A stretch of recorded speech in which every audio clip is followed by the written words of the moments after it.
Hi everybody, welcome to my channel. If you're new here, welcome in. If you're coming back, I'm so glad to have you. Let's talk about the things that we have the best memories about as a nurse.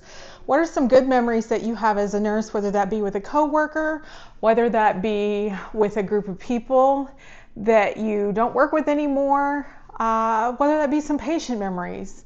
Let's talk about something good.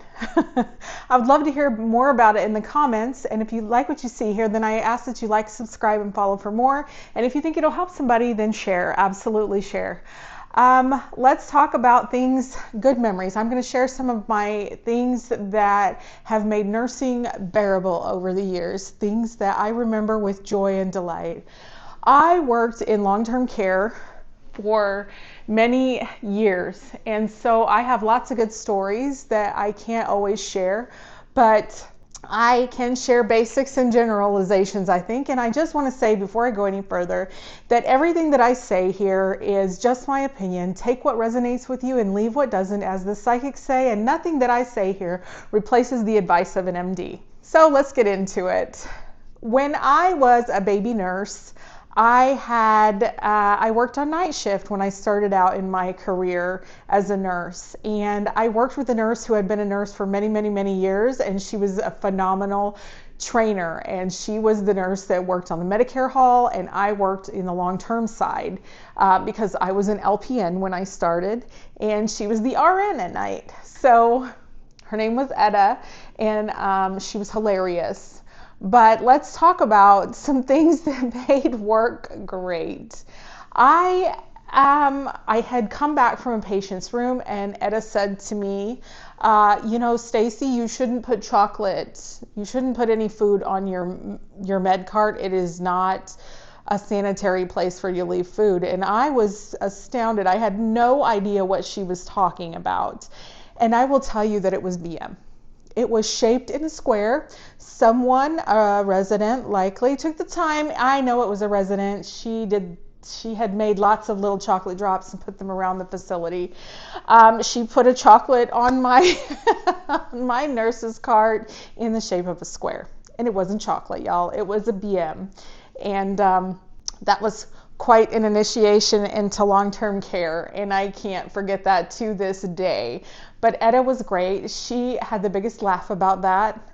She laughed with me, and we never forgot about it. And then there was a time when I was running down the hall and jumped over the counter to get to the phone because I was waiting for a doctor's call.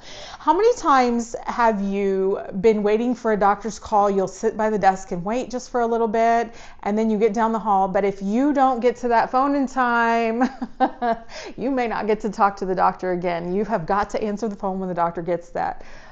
When the doctor calls you back. So I actually jumped over the nurse's station. I climbed right over that nurse's station with my 5'4" physique. And it was funny. It was comical. And I worked with a lot of great nurses who I don't work with anymore, and they always made the night comical for me. I think that nurses deal with the things that we deal with humor. I think when you're a nurse, you develop a sense of humor because some things you can only laugh so you don't cry, right? I remember that some of the nurses that I used to work with are no longer with us anymore. And that's something that happens as you get older too. But I have worked with a great crew of people, and I was gonna reminisce about those people. But I remember a night whenever I had my first code, okay? And I am a stickler. I am very legal about things. I have a hard time not doing things the legal way, okay? I am gonna follow the law. My husband says I'm like a lawyer. Maybe I should have been a lawyer. No, but I remember that I had a patient who coded, and the nurse that was on the hall with me was not very helpful. So this isn't a good memory, but just thinking about what she had said to me before, she had said she was in a mood that if I fell on the floor, she would probably walk right over me. Isn't that lovely? But she had actually told me to start CPR when the ambulance got there.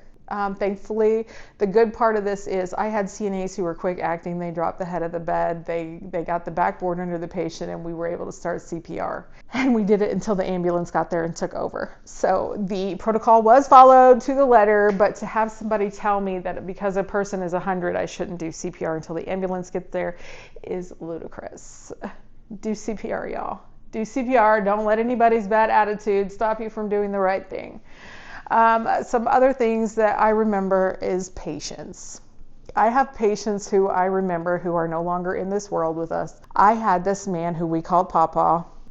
And you know, when you're a night shift worker and you're charting, you have a lot of residents at the nurse's station with you. Why? So they don't fall. So they don't fall. And you develop a rapport with people. You begin to develop a relationship with them because you're seeing them so often. You work with them day in and day out, day in and day out. Papa liked to get up and walk, but he couldn't walk. He was in a chair. He was on a mattress on the floor. I don't know if you've ever experienced that. But we would tell him, Papa, don't get up and fall because you're gonna put a crack in your keister. And you already have one, so you don't need an extra one. And he would just laugh, and he had the twinkliest little eyes. And where would I see him but walking down the hall, butt naked, holding on to the rails? It is one of my most common favorite memories is of my residents, of my patients through the years. I had a patient who was a little bit younger when they came into the facility, and they loved Shamar Moore, and they loved watching Days of Our Lives and Criminal Minds and anything else that Shamar Moore was in. The good thing is about Shamar Moore is that he has a foundation for MS and does things for his baby girls. And that patient did get to be a baby girl before she passed. And I was so happy for her because that was her dream come true. That was her dream man. And I used to be a treatment nurse, so I would sit in the room with her sometimes and watch television with her for a little while her feet were soaking.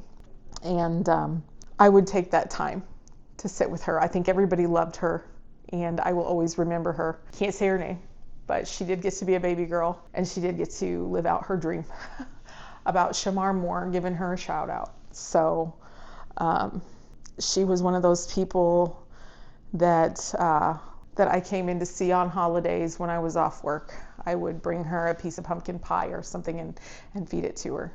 I think everybody in the nursing home loved her.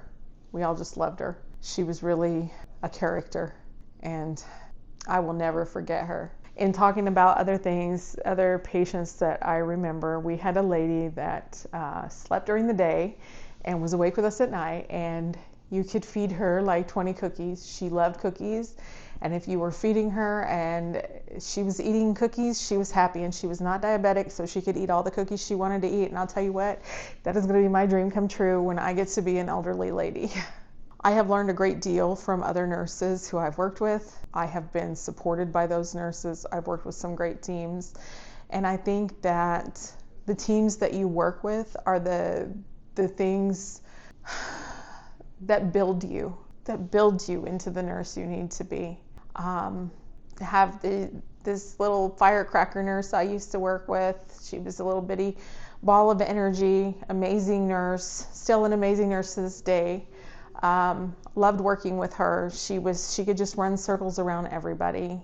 I called her little bit because she was so much shorter than me, but she was little, but she was mighty. And I learned a lot from her about being a nurse, and I miss working with her, honestly. I miss seeing her in general. But when you think about the people that have impacted your life, I think that, you know, she used to say I was the brownie to her blondie, and she was a really important key in my life for a very important, difficult time in my life. And working with her made all of the hard things seem easier during that time. And I'm very grateful that I had her in my life. I developed a good little group of friends when I was working at one facility, and they were my people. and I miss working with them to this day. You don't always feel like a family when you work together, but I think when you develop those types of bonds, it makes the workload feel easier, doesn't it? It makes the workload feel easier.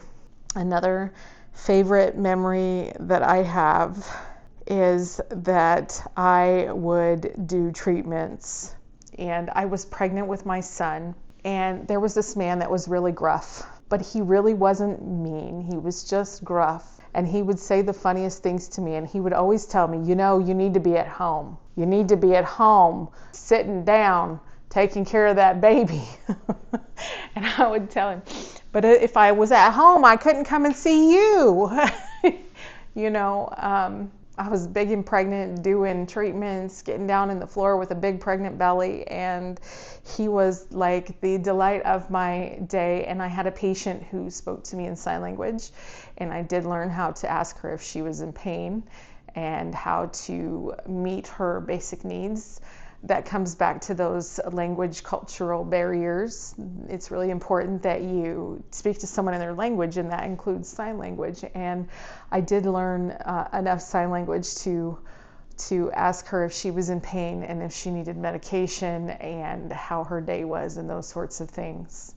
We did have a whiteboard to communicate with as well, but sometimes when we get older, you know, the vision doesn't get as good, and it gets harder to read those words. But I think those people make the pieces of who we become. It builds who we are as a nurse, every experience that we have. So I encourage you to take time to think about the things that made you smile, that made you laugh, that built you into the nurse that you are, and be proud of who you are. Be proud of how far you've come in your career, and be proud of how far you're going. And this is just a little sidebar just to talk about things that make me love my job and things that have kept me going through the years. Why do I love my job now? What makes me love my job now? I work with an amazing team. Currently, I'm on a good team. I love my team, and it feels really solid when you work with a good group of people and you each have a strength that is beneficial to each other. And it's like, I don't know how to compare it to superheroes, but it's like we all have a superpower and we're all part of the team, and each of our superpowers works together to make something great. And I haven't felt that way in a long time, but I feel that way, and I love what I do. And I have been thinking about how to honor that. So I thank all of you nurses who do what you do every day. I hope that you remember why you love what you do and that you take time to think about it today. And if you made it through this video, I thank you so much for watching, and I hope to see you soon. Bye-bye.